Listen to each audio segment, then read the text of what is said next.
Welcome to UPSC connect. आज के इस क्लास के अंदर हम लोग बात करने वाले हैं। हम लोग बेसिकली एंशियंट हिस्ट्री की शुरुआत करेंगे। और जैसा कि आप सभी को पता है कि जब मैं यानी संजीव पांडे सर जब लेक्चर लेते हैं तो किसी भी चीज़ को इंट्रोडक्शन शुरू करते हैं और एक ब्रीफ सा आपको रिसर्च एनालिसिस हम आपको देते हैं। तो before starting with ancient India, ancient history को हम लोग एक बात देखेंगे कि हम लोग इसको पढ़े क्यों। तो उस एंशियंट हिस्ट्री को क्यों पढ़ने के लिए कुछ पॉइंट है जिसके बारे में हम इंट्रोडक्शन में इसके बात करेंगे। तो moving to the slide directly, the study of the ancient Indian history is important for several reasons. क्या क्या रीजन हो सकते हैं इसके बारे में बात करते हैं। पहली बात हमें ये पता चलेगा कि how when and where people develop the earliest cultures in India and how they began undertaking agriculture and stock raising which made life secure and settled. तो जैसे कि मैंने आपको कुछ एक सेशन पहले ही बताया था कि जब तक हम लोग हंटर एंड गैदरर थे, अगर हम ह्यूमन इवोल्यूशन को देखें तो हम लोग बायोपेडलिज्म पे बहुत लेट में आए। पहले Neanderthal man, osteo Homo habilis, इस तरह का पूरा हमारा एवोल्यूशन रहा है। तो हम लोग जब बाईपेडलिज्म पे आए, बाईपेडलिज्म का मतलब होता है दो पैरों पर चलने वाले, जब हम बने तब जाके हमें जो है हमें लगा कि तब भी हम लोग जो थे हंटर एंड गैदरर थे। हंटर गैदर का मतलब सिंपल सी बात है, अगर ठंड लग रही है तो किसी ऐसे जानवर को मार के उसकी खाल पहन लो जिससे आपको ठंड ना लगे। केव्स के अंदर जाके रहना शुरू कर दो एंड पॉसिबली अगर आग की फैसिलिटी तो फायर को लेट करो, ठीक है। बट ये लाइफ जो थी बड़ी मुश्किल थी क्योंकि आपको रेगुलर जंगल में जो है जानवरों से जो है 1 to 1 करना पड़ता था। एंड ओवरऑल जो है एक सेटल लाइफ नहीं थी, और जब तक इंसान सेटल नहीं होगा तब तक वो ग्रो नहीं करेगा। तो हमारी जो सोसाइटी डेवलप हुई है उसके पीछे एग्रीकल्चर का बहुत बड़ा रोल रहा है। तो यहाँ पे एंशियंट हिस्ट्री पढ़ने से हमें ये पता चलेगा कि कब हम लोग कैसे सेटल हुए और कैसे हम लोग एग्रीकल्चर के बाद व्हील की, आग की, वेपन्स की, टूल्स की, मेटलर्जी को कैसे हम लोगों ने डेवलप किया, कैसे हम लोगों ने सोसाइटल रूल्स एंड रेगुलेशन को फॉर्मेट किया, कैसे हम लोगों ने रिलीजन को डेवलप किया within our own region. आप लोगों को पता होगा कि India is one of the oldest civilisation we have, चलिए ठीक है। It shows the ancient Indians discovered utilise natural resources and how they created means of their livelihood. कैसे उन लोगों ने अपनी लाइवलीहुड का मतलब क्या होता है, जो डे टू डे आपको तंग ना करें, मतलब हम लोगों को परेशान ना होना पड़े with respect to food and everything else. तो हम लोगों के हमारे पूर्वजों ने, हमारे एंसेस्टर्स ने किस तरह से काम किया, इसकी वजह से हम लोगों ने जितने भी रिसोर्सेज थे उसको हार्नेस कर पाए और लाइवलीहुड को क्रिएट कर पाए। Fine, we get an idea how ancient inhabitants made arrangement for their food, most important, then shelters and then transport. ये तीन चीज़ें बड़ी इंपॉर्टेंट होती हैं। फूड सर्वाइवल के लिए चाहिए, और फूड का जो सोर्स होना चाहिए वो किसी फ्रेश वाटर के पास ही होना चाहिए। तो पॉसिबली जो सिविलाइजेशन हम देखते हैं, एंशियंट सिविलाइजेशन देखते हैं, अगर हम इजिप्ट की सिविलाइजेशन देखें तो नाइल की साइड में है। अगर आप मेसोपोटामिया के देखें तो वहाँ पे भी रिवर है, और इंडस में तो, इंडस वैली में तो रिवर है। उसके बाद हम देखते हैं Ganga Yamuna, Chinese Hwang Ho, Chinese civilisation Hwang Ho river के आसपास है। और उसके बाद हम देखते हैं Ganga Yamuna Doab is the one of the finest area, जहाँ पे सबसे पहले जो है after the Indus valley civilisation जहाँ पे डेवलपमेंट शुरू हुआ था, जस्ट बिकॉज की गंगा यमुना का वो गैंजेटिक प्लेन्स थी, ठीक है। उसके बाद शेल्टर की अगर बात करते हैं तो शेल्टर के लिए एक बड़ा इंपॉर्टेंट फीचर हमारे कंट्री में है, जो कि हम इंडस वैली सिविलाइजेशन के अंदर पढ़ते हैं कि बड़े शानदार स्ट्रक्चर हम लोगों ने क्रिएट किए।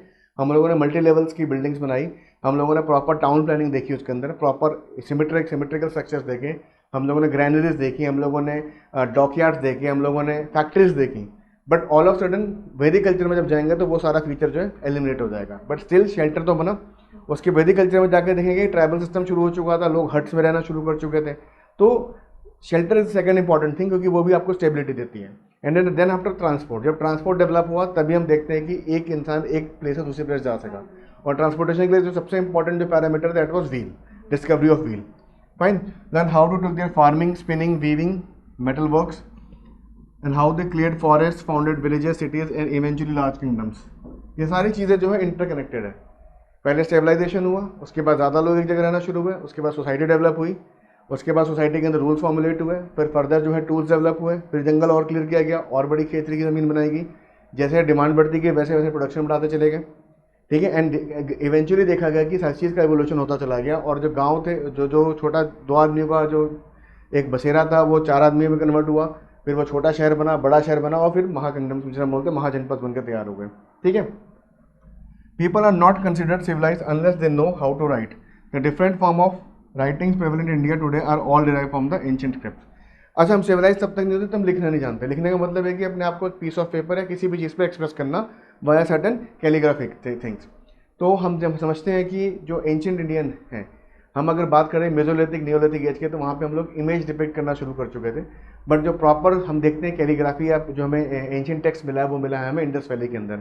हालांकि वो अभी तक डिसाइफर नहीं हुआ, डिसाइफर का मतलब वो डिकोड नहीं हुआ, और डिकोड हो जाएगा तो आपके लिए सवाल बन जाएगा डेफिनेटली। ठीक है, तो उससे हमें बचना है कि अगर वो नहीं होता तो अच्छी बात है, हो जाए तब भी अच्छी बात है, क्योंकि हो जाएगा तो हमें अपनी हिस्ट्री का फर्दर इम्प्रोवाइज वर्जन समझने को मिलेगा। बट कहाँ तक डिकोड हो गया? ऋग वेदा तक डिकोड हो गया, जो वैदिक कल्चर में। और ऋग वेदा क्या है? Rig Veda along with Zen the west है, 2 किताबें जो वर्ल्ड का सबसे एंशियंट टेक्स्ट माना जाता है। ठीक है, तो ऋग वेदा है। तो हमें और एक और पॉइंट यहाँ लिखा है कि जितनी भी प्रेजेंट डे पे हमारे पास स्क्रिप्ट्स हैं, जितनी भी राइटिंग्स हैं, वो कहीं ना कहीं हमारी एंशियंट स्क्रिप्ट से डिराइव हुई हैं। ठीक है, तो इसलिए एंशियंट हिस्ट्री हमारे लिए ज़रूरी है। साथ ही साथ this is also true to the languages we speak today. हम जानते हैं कि भारत एक विभिन्नताओं में एकता का देश है, और अगर हम बात करें डाइवर्सिटी की, तो एक लिंगुअल डाइवर्सिटी बहुत सॉलिड है हमारे कंट्री के अंदर। आप जम्मू से, कश्मीर से लेके आप कन्याकुमारी तक चलिए, आपको हर 10 किलोमीटर में एक नया लैंग्वेज तो नहीं, एक नया डायलेक्ट देखने को मिल जाएगा। चलिए जम्मू कश्मीर और कन्याकुमारी की बात छोड़िए, आप उत्तर प्रदेश को देख लीजिए, आप 10 किलोमीटर में चलिए, आपको एक नई लैंग्वेज देखने को मिलेगी। लैंग्वेज नहीं, मतलब बोलने का मतलब स्टाइल है, एक्सेंट जो है वो चेंज होता चला जाएगा। ठीक है, बड़ा बेस्ट एग्जांपल मैं देता हूँ उसमें लखनऊ कानपुर की लैंग्वेज का। लखनऊ कानपुर में मेरे ख्याल से 50-60 किलोमीटर का डिफरेंस है, and the way of communication is hugely different, मतलब बहुत बड़ा डिफरेंस आ जाता है। ठीक है, तो जो लैंग्वेजेस हमारे प्रेजेंट डे में प्रॉपर जो लैंग्वेजेस को हम जो हमारे कॉन्स्टिट्यूशन में भी इंश्राइंड है, वो सारी लैंग्वेजेस पे कहीं ना कहीं इनका जो बैकग्राउंड है वो यहीं पे देखा जाता है। Ancient history interesting because many races and tribes intermingled in India. हम जैसे जानते हैं कि जो पहले जो सिस्टम हुआ करता था, लोग जो है हमेशा रिसोर्सेज के पास रहना पसंद करते थे। तो अगर मैं बोलूँ तो ये बात गलत नहीं होगी कि पूरे एशिया के लोग जो इंडिया की तरफ आए थे, चाहे वो ईरान से हो, चाहे वो अफगानिस्तान से हो प्रेजेंट डे, चाहे वो चाइना से हो, इवन चाहे वो श्रीलंका से ही क्यों हो, just for the resources and for wellbeing. क्योंकि इंडिया के पास वो सब चीज़ें तब भी थी और आज भी हैं, जिसकी वजह से हम बोलते हैं ब्लेस्ड कंट्री है। आप देख लीजिए, अगर आप बोलते हैं, आप काउंट कर लीजिए हमारे पास क्या चीज़ नहीं है। कोई भी ऐसा जोग्राफिकल फीचर है जो इंडिया में नहीं है? Even we have volcano also, Barren Islands. ठीक है, we have waterfalls, we have rivers, we have lakes, we have reservoirs, we have geysers, we have ocean. इतना बड़ा ओशन है कि जो अंटार्कटिका से टच करता है, इंडियन ओशन अपने आप में। We have bays, we have everything, every geographical feature है। भी हमारे पास बहुत ठंड भी है, बहुत गर्मी भी है, ठंडा डेजर्ट भी है, गर्म डेजर्ट भी है, सब कुछ है हमारे पास। तो क्या होगा जब सब कुछ है, रिसोर्सेज है, तो क्या होगा? तो सारे, जैसे इंडिया है तो यहाँ से ईरान से लोग आ रहे हैं, अफगानिस्तान से एंटर आ रहे हैं, चाइना से लोग एंटर कर रहे हैं, हर जगह से लोग एंटर कर रहे थे इंडिया के अंदर। तो क्या हुआ? सारी ट्राइब, सारी रेसेस आई यहाँ पे, सारी इंटरमिंगल हुई, एंड जो हम देख रहे हैं प्रेजेंट डे में डाइवर्सिटी देख रहे हैं, जेनेटिक डाइवर्सिटी देख रहे हैं, वो कहीं ना कहीं इसकी वजह से हुआ भी है। तो ये भी हमें समझने को मिलेगा कि कौन कब आया, उसकी वजह से क्या चेंजेस हमारे प्रेजेंट सोसाइटी में हैं। ठीक है, like pre Aryan, the Indo Aryan and the Greeks, Scythians, Hunas, Turks and others made their home to India. Each ethnic group contributed to evolution of Indian social system, art, architecture, language and literature. अब हर एक चीज़ आ रही है, मतलब suppose करो कि हम Mughals आ रहे हैं, मुगल्स बेसिकली टर्क्स थे। ठीक है, वो जब एंटर करें तो हम बोलते हैं Mughlai food. What is Mughlai food? किसी भी चीज़ में मक्खन डाल दो मुगलई फूड बन जाता है। फिर पंजाबी फूड क्या होता है?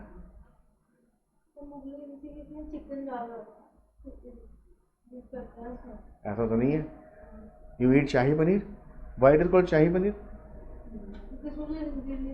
अरे उसमें अकबर की रिंग डाली जाती है, इसलिए शाही पनीर है। शाही पनीर का जो इंग्रेडिएंट्स है बहुत ज़्यादा मतलब जो बॉडी, अब देखो सिंपल सी बात है, जो मुगलई फूड होता है उसके अंदर मैं एक बेसिक डिफरेंस बताता हूँ। वो बहुत ज़्यादा जो है ना, क्या बोलते हैं, ड्राई फ्रूट रिच होता है। ऐसा क्यों है? जिस रीजन से आ रहे हैं वहाँ पे ड्राई फ्रूट्स ही बहुत ज़्यादा, और वहाँ सर्दी होती थी इसलिए गर्म खाना पचाया जा सकता है।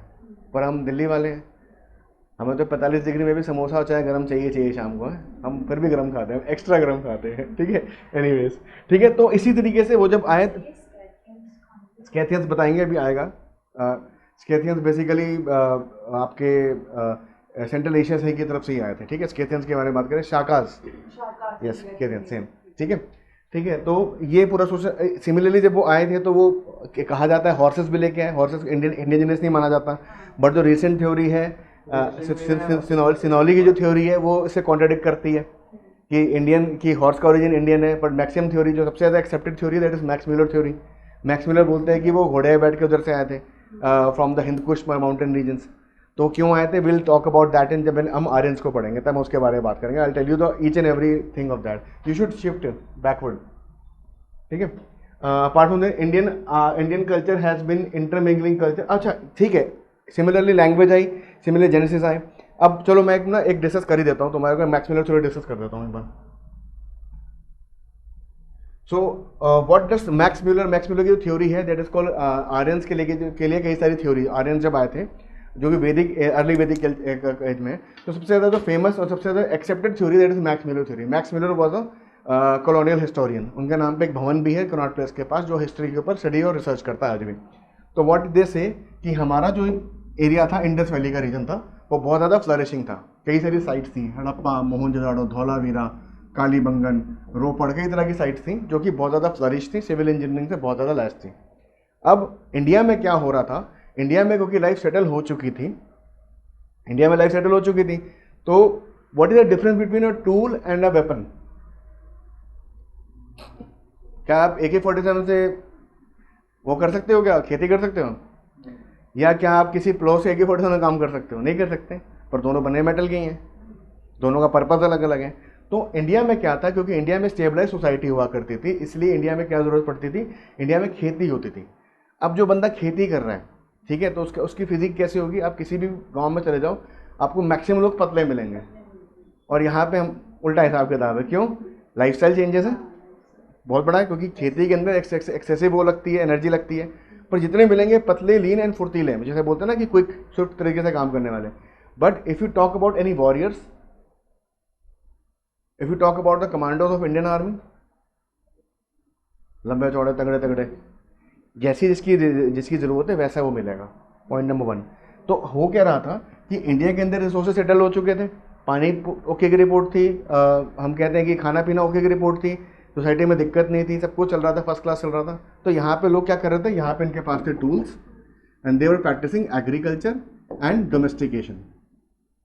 ठीक है, अब ये आ जाओ, यहाँ पे ऊपर है हिंदकुश माउंटेन्स, ठीक है, एक सूरज बना देते, होता था ना बचपन में मैच बनाते थे, तो ये है Hindukush mountains. And what was happening in Central Asia at that time? Central Asia was densely colder region. Colder region में क्या होगा, बर्फ की वजह से क्या होगा?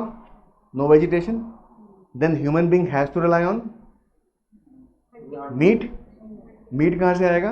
सामने वाले को, जानवर को मार के। तो वहाँ पे क्या था, वहाँ पे ट्राइबल सिस्टम था, ये ट्राइबल्स आपस में भिड़ते रहते थे for resources, and resources including women.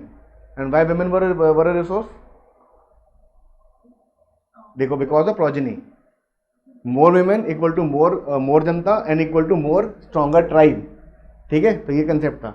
अब इनको ठंड लग रही है, अब इनको भालू की पिटाई करके उनको उसकी खाल छीननी है, तो they have to be strong, and so they design their tools like that. सबसे बड़ी चीज़ क्या थी? Editorial difference. They were semi barbaric, कि भाई मार के छीन लो, एंड देवर अरे यार फार्मिंग हो जाएगी, हो जाएगा। एटीट्यूड में difference.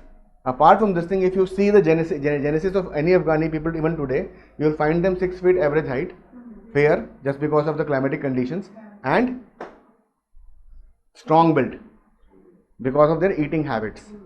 They are eating meat, they are eating dry fruits. Have you ever tried kava of Kashmir? What is kava of Kashmir? You have heard about this thing, kava? Kava is a very famous drink, very potent and very energetic drink. All kind of garam masalas and things पीते हैं। And similarly, there is a village in Pakistan which is bordering to Afghanistan, which is called oldest village, क्योंकि वहाँ पे कोई young मरता ही नहीं है, just because of their dietary habits. Some valley, Zubra Valley, something like कोई ऐसा नाम है उसका। तो what was happening there? लड़ाई मारकाट, रोज पंगे ले रहे हैं, रोज जो है छीन के ला रहे हैं, खा रहे हैं, दूसरे के बेटे छीन के खा रहे हैं। ऑल ऑफ सडन इनको पता चला कि there is a place called Khyber Pass. Khyber Pass से उतर के कोई इंडिया में आया और उन्होंने देखा, अरे वाह, जन्नत तो यही है। They went back and they said कि यार ऐसी सी बात है। बोलते हैं अच्छा ऐसी बात है, तो चलो हम भी एक बार देख लेते हैं। तो they started moving from this place to this place, India की तरफ आना शुरू हुआ। व्हेन दे केम, पैदल तो आएंगे नहीं, तो they brought there horses along with them. अब एक 7 फुट का 6 फुट का आदमी 10 फुट के घोड़े पे बैठा है, तो कितना हो गया? 17 फुट का हो गया। Apart from this thing, even शादी में भी दूल्हे को इसलिए बैठाया जाता है कि अलग से दिख जाए, भले वो दूल्हा कितना ही क्यों ना छोटा हो। ठीक है, तो अब हुआ क्या कि यहाँ पे ये बंदा आ गया, यहाँ पे लोगों का पूरा ट्राइब मूव करता था, एक आदमी मूव नहीं कर रहा। बादशाह खान की तरह। बादशाह खान कौन था? देखिए पिक्चर में अमिताभ बच्चन की, मैं पठान का बच्चा एक ही अच्छा। खुदा गवाह, खुदा गवाह में ना बादशाह खान आता है जो, वो बिना पासपोर्ट के ही आ जाता है मॉडर्न एरा में, वो कमाल का बंदा है, वो तो वैसे ही ले करता है। एनीवेज पिक्चर बताओ। तो ये जब यहाँ पर आए, तो यहाँ पे जब आए तो हमारे इंडिया में क्या था, रिलीजन जो है ऑलमोस्ट आना शुरू हो चुका था। और रिलीजन के अकॉर्डिंग क्या कहते थे कि सबके सब जो भगवान देव देवता सुमेरु पर्वत पर रहते हैं। सुमेरु पर्वत को हम एंशियंट टेक्स्ट में देखेंगे तो वो हिंदुकुश माउंटेन्स है। तो अगर वहाँ से कोई इंसान उतर के आ रहा है, अब यहाँ पे सब लोग एग्रीकल्चर करके टैन हो रखे हैं, सारे काले पड़े हुए हैं, टैनिंग हो जाएगी भाई। और वहाँ ठंड से आ रहे हैं, उनको सूरज का पता नहीं हो, सारे मतलब fair and looking very handsome, fair and handsome लगा के सारे, फेयर एंड लवली लगा के सारे उतर रहे हैं। हो क्या रहा है, आप ध्यान समझिएगा। जब यहाँ से उतरे, पहली बात हॉर्स, उसके बाद बेल्ट, उसके बाद रंग रूप एवरीथिंग, एंड उसके बाद माइंडसेट लड़ाई करने का। उन्होंने बोला अतिथि देवो भव, और बोला चलो निकलो। तो what did in, there was a struggle हुआ। तो ये सारी कम्युनिटीज थी जो पकड़ी गई, उनको बना लिया गया दासियूज। तो the concept of dasas introduce here only, दासियूज बोला गया। और जो भाग गए वो भाग गए कहाँ, गैंजेटिक प्लेन्स के अंदर। गैंजेटिक प्लेन्स में क्यों गए, again river was the main primary moving factor. Some went to Gangetic plains and some went beyond to Dravidian area, that is Karnataka and present day. This is called Max Muller theory and this is the most accepted theory with respect to the Aryans. Reason क्या था, why they won the battle, because they had the attitude of fighting, और यहाँ fighting attitude ही नहीं था। क्या करेंगे लड़के, जब दोस्त बनाए काम होता तो दुश्मन क्यों बनाए। यहाँ पे वो कौन सी पिक्चर वो देख रहे थे वो, but this is the reason. Clear है मैक्स मिलर थ्योरी। तो इसको हम ऑल इलैबोरेट करेंगे जब हम लोग वैदिक कल्चर को पढ़ेंगे, but this is the concept of Max Muller theory. ठीक है, now moving ahead, going back to the content. तो आप समझ रहे हो कि इंडियन कल्चर में इतनी डाइवर्सिटी कैसे कैसे आई, हमारे सोशल सिस्टम में कितनी ज़्यादा डाइवर्सिटी है, और रीज़न क्या है उसके पीछे का। इसके पीछे का रीज़न ये सारी चीज़ें जो है, सारे फैक्टर मिलते चले गए, और आपको नजर आएगा कि आप देखना, जब आप चाइना में जाते हो, जब आप भूटान में जाते हो। अच्छा, एक और चीज़ है, जो north eastern part of the country है वो लगभग कट ऑफ रहा है, इसलिए वहाँ पे भी आप देखोगे कि there are multiple tribes and at the time they are fighting for the same thing, resources. Present day में क्या दिक्कत है, प्रेजेंट डे में अगर हम बात करते हैं इंडियन सिक्योरिटी के अंदर, हम नॉर्थ ईस्ट को जब पढ़ते हैं तो उल्फा ग्रुप क्या करता है, या फिर जो वहाँ पे नागाज है वो क्या कर रहे हैं, basically they are fighting, they are demanding their rights कि भाई हमें अपना एरिया दे दो, हमें किसी से मतलब नहीं है, we will administrate by ourselves. ठीक है, सिमिलरली आप वियतनाम चले जाओ, आप कंबोडिया की तरफ चले जाओ, आप थाईलैंड की तरफ चले जाओ, या फिर आप जापान की तरफ चले जाओ, you will find single kind of race. ठीक है, with similar kind of features, because very few people try to introduced here, और वो इंट्रोड्यूड हुआ भी क्योंकि the close social system, nobody made it. But यहाँ पे क्या हुआ, यहाँ पे इंटरमिंगलिंग हुई, सेक्सेस चेंज हुए, और तब जाके जो है प्रेजेंट जो हम जनरेशन देखते हैं जो कि इतनी डाइवर्सिफाइड है, आपको लगभग हर तरह की रेस मिल जाएगी। हालांकि रेस एक ऐसा कंसेप्ट जो है वो नलीफाई हो चुका है यूनाइटेड नेशंस के अंदर, बट अगर फिर भी अगर रेशियल थ्योरी को हम दिमाग में रखते हैं तो इंडिया में will find all kind of races. Why, this is the reason. Clear, ancient Indian culture has been the intermingling, वही बात होगी। आर्यंस वाली बात मैंने बताई, ठीक है, तमिल कल्चर ऑफ साउथ, ये सब चीज़ें अभी जो है धीरे धीरे करके एंशिएंट इंडिया में क्लियर होते चली जाएंगी। Moving ahead, since ancient India has been lands of several religions. अब रिलीजन्स की बात करते हैं तो Hinduism, Buddhism, Jainism, Sikhism, 4 major religion जो वर्ल्ड के हैं वो इंडिया के अंदर ही स्टार्ट हुआ एंड प्रोलिफिकेट हुआ है, और बुद्धिज्म तो इंटरनेशनली भी गया। ठीक है, now you will find Sikh community all across the world. You go to Africa, you will find a Sardarji selling chicken or doing some kind of very good business. You will go to Canada, you will find Sardarji working, even participating in parliament. You will go to London, you will find Sardarji log. मतलब Sardarji logs are everywhere and they are doing their best of their jobs. Even in Afghanistan, recently there was a threat, there was an attack on the Gurdwara, and there was a fatwa against them कि either convert into Sunni Islam or leave the country. ठीक है, तो this was again Sardarji was there even in Taliban, that was a 10th region. In fact, if you talk about any kind of disaster, recently we have witnessed huge corona outbreak in last 2 years. Who was working? Khalsa Aid. Have you heard about Khalsa Aid? Sardarji was there. If you talk about Jainism, what is the percentage of Jain people in India? Generally, what we consider Jains are also Hindu, but Jain is a separate religion. Their worshipping pattern is different from any Hindu god or goddesses. Similarly, Hinduism का the further classification and further classification and further classification, lot of stratifications. n number of certification and n number of culture, n number of worships. Like everybody who is a Hindu here must have one defined ईष्ट देव, जो कि कुल देवा है, कुल देव है, कुल देवती देवी का कंसेप्ट होगा. आपके यहाँ पे होगा, आपके यहाँ पे होगा, है वर्षा. एंड एक पर्टिकुलर डे रखा गया है, उस दिन उनकी वर्शिप होनी. Apart from that rest of the god are also being, ठीक है, लक्ष्मी माता आ जाओ, सरस्वती माता आ जाओ, सब चीज़ चलती है हमारे यहाँ पे. ठीक है, तो हिंदुज़म का जो बैकबोन है that is from Vedic culture itself. Then after Hinduism के बाद Buddhism and Jainism. Buddhism Jainism are quite contemporary to each other. ठीक है, 30-40 साल के गैप के बीच में वो इस्लाम कंटेम्परेरी बोलते हैं. Sikhism establish in somewhere around 1400. Sikhism establish. तो चार बड़े religion. Apart from that we have Islamic people, we have Persian people, we have Christian people. And apart from that in the north eastern region we have atheist, we have many people who are worshipping their local tribal gods, and this kind of society we have. तो religions के बारे में बात clear होगी. हमारे देश में कितने रिलीजन बने, डेवलप हुए, कई तो 4 तो बॉर्न एंड बॉट अप है, उसके बाद सारे रिलीजन का इन्फ्लुएंस में हमारे कंट्री में बहुत अच्छा है. And everybody is living a good life because it is a secular nation. Our constitution says this की we are a secular nation. ठीक है, it witness the birth of Brahmanism, Hinduism, Jainism, Buddhism and all the interacted with each other. Indian speak different languages. ठीक है, हो चुका है. Varna caste system we will discuss about in Indian social system. ठीक है, Christianity के and Islam's के बारे में बात करेंगे when we talk about Indian social system के अंदर रिलीजन सेक्शन, उसके अंदर बात करेंगे इसकी. ठीक है.